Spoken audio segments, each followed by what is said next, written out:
এখন গ্রিড গুলো নাম দেওয়ার পরে, দেওয়ার আগে এটাকে আমরা ডাবল ক্লিক করব। ডাবল ক্লিক করার পরে এরকম একটা অপশন আসবে, তারপরে ওকে ওকে ক্লিক করব। এটাকে আমরা 10 ইঞ্চি, এই কলমটাকে 10 ইঞ্চি কি করব, নিচের দিকে মুভ করব। 10 ইঞ্চি মুভ করে নিয়ে আসবো। 10 ইন্টার। 10 ইঞ্চি আমরা মুভ করে নিয়ে আসি। আরো 5 ইঞ্চি আমরা মুভ করে আনি। 5 ইন্টার। 5 মুভ করে নিয়ে আসি। তারপরে এখন কি করব, এখন রাইট বাটন ক্লিক করব। মাউসের রাইট বাটন ক্লিক করার পরে ক্লোজ ব্লক এডিটর, এটার উপর ক্লিক করব। তারপরে এখানে এরকম একটা অপশন আসবে, ইয়েস দেব। ইয়েস দেওয়ার পরে কিন্তু আমাদের এটা এই যে চেঞ্জ হয়ে গেছে কিন্তু। তাহলে এই গ্রিড লাইনটা কিন্তু আমাদের লাগতেছে না। তাহলে এই গ্রিড লাইনটা আমাদের দেওয়া প্রয়োজন নাই। এই বরাবর হলে কি হবে, আমাদের বিমগুলোকে কানেক্ট করা যাবে সহজে। বিমগুলোকেও আমাদের কানেক্ট করা যাবে।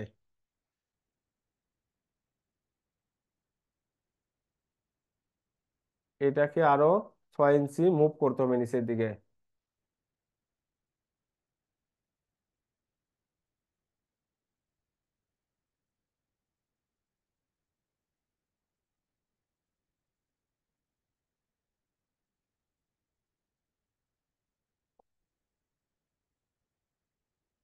তারপরে আমরা এখন নামগুলো দিয়ে দেবো, 1 2, এটাকে আমরা 3 দেবো। তারপরে ইডি ইন্টার, এটার উপর ক্লিক করলেই আমাদের এডিট হয়ে যাবে এখন।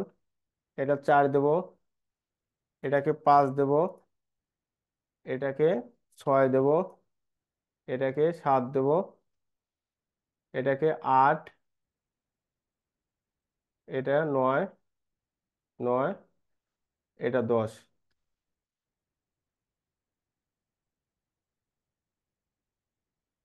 আচ্ছা, আমাদের গ্রিড লাইন গুলো দেওয়া শেষ অলরেডি। এখন আমরা কি করব, ডাইমেনশন দিয়ে দেবো। ডাইমেনশন আমরা দেওয়ার জন্য এখানে একটা লেয়ার নিয়ে নিলাম। এই ফাইলটা আমি আপনাদেরকে পাঠিয়ে দেবো ইনশাল্লাহ ক্লাস শেষেই। 26, একটা যে কোনো একটা লেয়ার নিয়ে নেই। এখানে যেহেতু টেক্সটটা ছোট দেখাচ্ছে, এই টেক্সটটা বড় করার জন্য আমরা কি করতে হবে, ডি ইন্টার, আমরা যারা পারি মডিফাই টেক্সট যাব। এখানে 10 ইঞ্চি আছে, এটাকে আমরা 20 ইঞ্চি করে দিয়ে আসবো। তাহলে আমরা কিন্তু এটা বড় দেখাবে।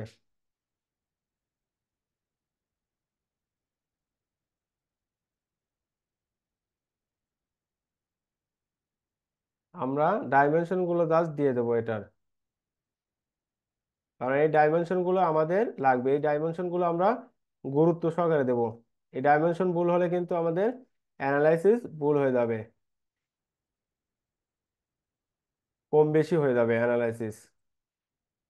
সঠিক মেজারমেন্ট যদি দিয়ে আমরা অ্যানালাইসিস করি, তাহলে আমাদের অ্যানালাইসিসটা সঠিক হবে।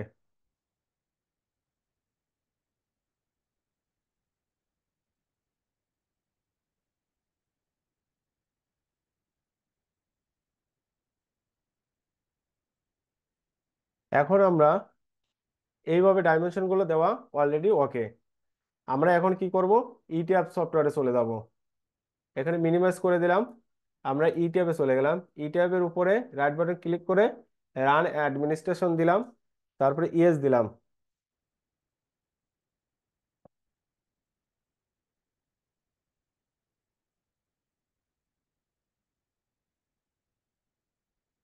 ইটিএফ সফটওয়্যারটা একটু রেডি হচ্ছে। এখানে আমরা নতুন ফাইল নিয়ে কাজ করব। আর পূর্বের ফাইল আমাদের আগে দেখাবে, কিন্তু পূর্বের ফাইল আমরা নেব না। নতুন একটা প্রজেক্ট যেহেতু আমরা শুরু করব, তাহলে এখানে ফাইলের উপর ক্লিক করব, নিউ মডেলে ক্লিক করব। ক্লিক করার পরে এরকম একটা অপশন চলে আসবে। আমরা এরকম অপশনের উপরে কাজ করবে, ইউএস কাস্টমারি। আমরা এই যে কোডগুলো আছে এসিআই 318 14, এই এই বই অনুযায়ী আমরা কাজ করব, স্ট্রাকচার বই অনুযায়ী কাজ করব, এসিআই কোড ধরে কাজ করব। আর এখানে বিএনবিসির একটা কোড আছে AISC 360 10, এটা ধরে আমরা কাজ করব। তাহলে আমরা ইউএস কাস্টমারি এখানে কোনো কিছু পরিবর্তন করব না, অলরেডি সেটিং করা আছে। আমরা এটাকে ওকে দিয়ে দেবো। যারা 16 চালাচ্ছি তারা এটা ওকে দিয়ে দেবো। তারপরে আমরা কি করব, এইখানে বলছে uniform grid spacing, number of grid line in x direction. আমি আগেই বলছি এক্স ডাইরেকশন কোনগুলো, এই বরাবর যেগুলো আমরা হরিজেন্টাল আছে এটা আমাদের এক্স ডাইরেকশন। এটাকে আমরা,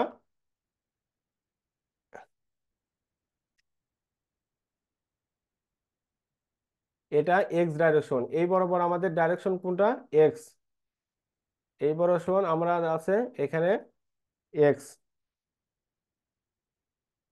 আর এই দিকে যদি চলে যায় তখন এক্স নেগেটিভ, এইদিকে যাবে এক্স পজিটিভ, আর এইদিকে যাবে এক্স নেগেটিভ। আর যখন আমরা এটাকে আমরা এইদিকে যাইতে চাবো, ইটেপ সফটওয়্যার এইভাবে আমাদের কাজ করে, আমরা ভার্টিক্যাল ভাবে কাজ করব, তখন এটা আমাদের হয়ে যাবে ওয়াই।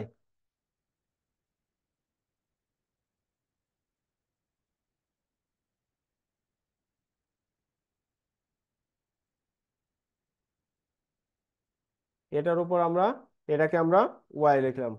যখন আমরা এই উপরের দিকে, নিচ থেকে উপরের দিকে যাব, সেটা ওয়াই পজিটিভ। আর যখন নিচের দিকে আসবো সেটা ওয়াই নেগেটিভ। একবার সেম বেন্ডিং মোমেন্টের মতো, এইদিকে যদি আমরা আসি তাহলে পজিটিভ, আর যদি উল্টা দিকে ঘুরি তাহলে নেগেটিভ। ঠিক, তাহলে পজিটিভ আর নেগেটিভ আমরা কিন্তু বুঝলাম।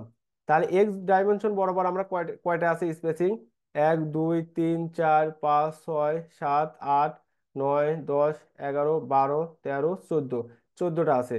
তাহলে আমরা ইটাবে চলে যাই।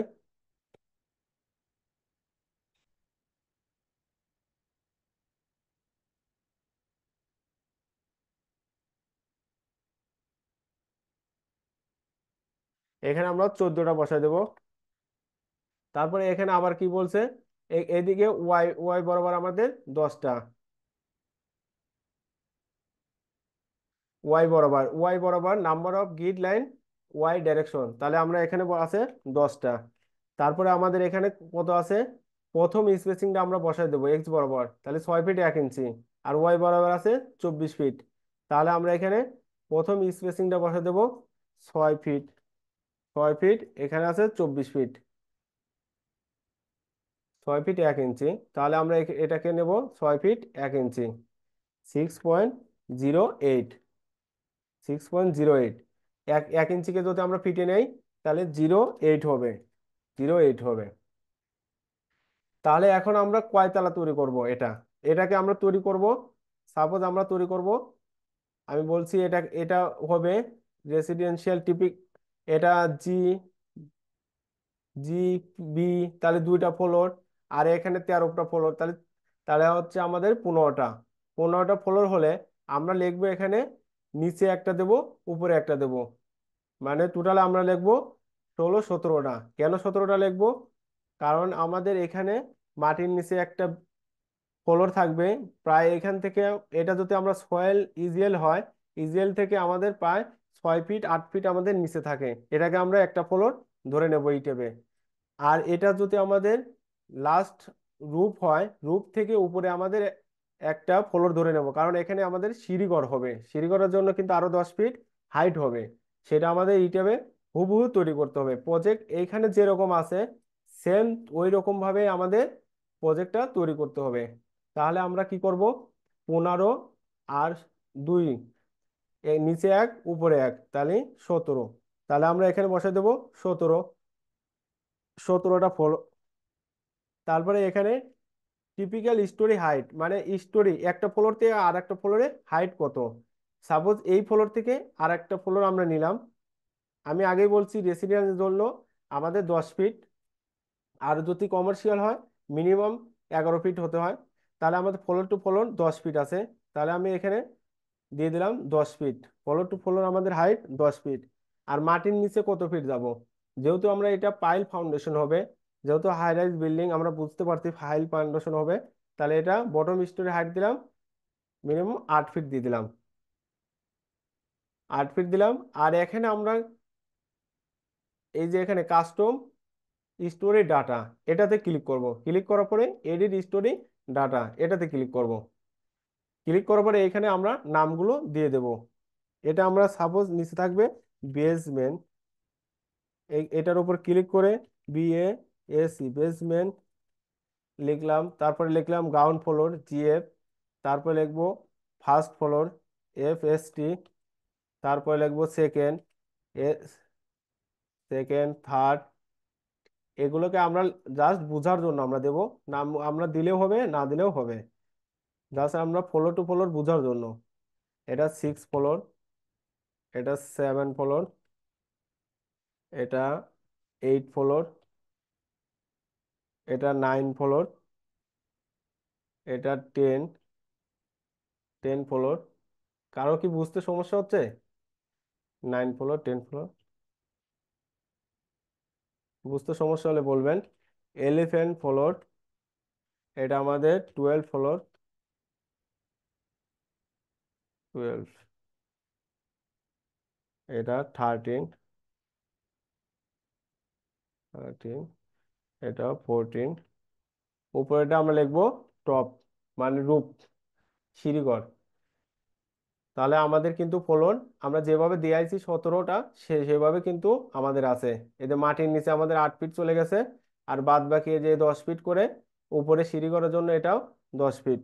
এটাকে আমরা টপ লিখলাম। টপ লিখে ওকে দিয়ে দেবো। তারপরে এখন আমরা কি করব? কাস্টম গিট স্পেসিং, এটাতে ক্লিক করব। ক্লিক করার পরে এডিট গিট ডাটা, এটাতে উপর ক্লিক করব। ক্লিক করার পরে এখানে আমাদের দুইটা অপশন আছে, ডিসপ্লে গিট ডাটা অ্যাজ অর্ডিনেট, ডিসপ্লে গিট ডাটা অ্যাজ স্পেসিং। তাহলে আমরা ডিসপ্লে গিট ডাটায় স্পেসিং দেবো, যেহেতু আমরা স্পেসিংটা নেব। তাহলে এটা বলছে এক্স গিট ডাটায় এক্স বরাবর, আর এটা ওয়াই বরাবর। তাহলে এক্স বরাবর একটা অলরেডি আমরা বসাইছি, তাহলে সেকেন্ড থেকে বসাবো। তাহলে আমরা সেকেন্ড থেকে দেখে আসি। এটা আছে 23 ফিট 3, 3 ফিট 7। এটা 23 ফিট 3, 23.2, 3 ফিট 7। তারপরে আমাদের আছে, মানে আস্তে আস্তে দেখবো আর কাজ করব। 7 ফিট 4, 9 ফিট 8, 7.33, 9 ফিট 8, 9.68, 68।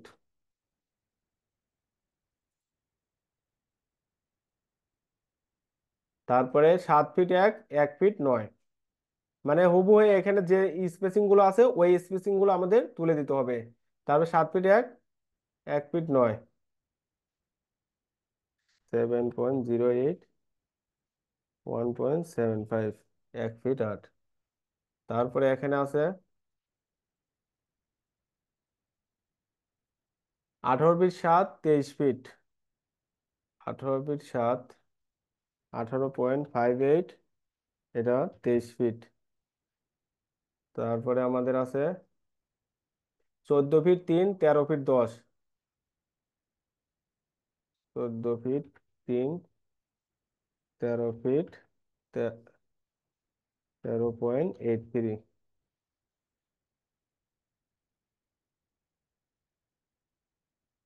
তবে 19 ফিট 8, 4 ফিট 3, 19 ফিট 8, 19.67, 4 ফিট 3, 4.25।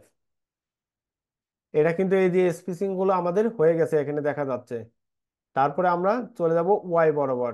প্রথমটা কিন্তু আমাদের দেওয়া আছে, তারপরে সেকেন্ডটায় যাব। আর 1 মিনিট 10 সেকেন্ড আছে, যেহেতু 40 মিনিটের উপরে ক্লাস নেওয়া যায় না জুম মিটিং এ। আর 1 মিনিটের মধ্যে ক্লাস হবে। বাকি যেটুকু থাকবে নেক্সট ক্লাসে দেখাবো, সমস্যা নাই, আস্তে আস্তে দেখাবো। এখানে তারপরে 9 ফিট 4, 9 ফিট 5, 9 ফিট 9.42, 9.33। তারপরে 8 ফিট 9, 8 ফিট 9, 8.75, 8.75। তারপরে আছে আমাদের এখানে 21 ফিট 9 ফিট 1, 21 ফিট। তারপরে 9.08। তারপরে আছে আমাদের 3 ফিট 8, 7 ফিট 10, 3.67, 7.83। ওকে দিয়ে দিলাম। তারপরে গিড 1 দিয়ে দিলাম। তারপরে ওকে দিয়ে দিলাম। এই যে আমাদের প্রজেক্ট কিন্তু অলরেডি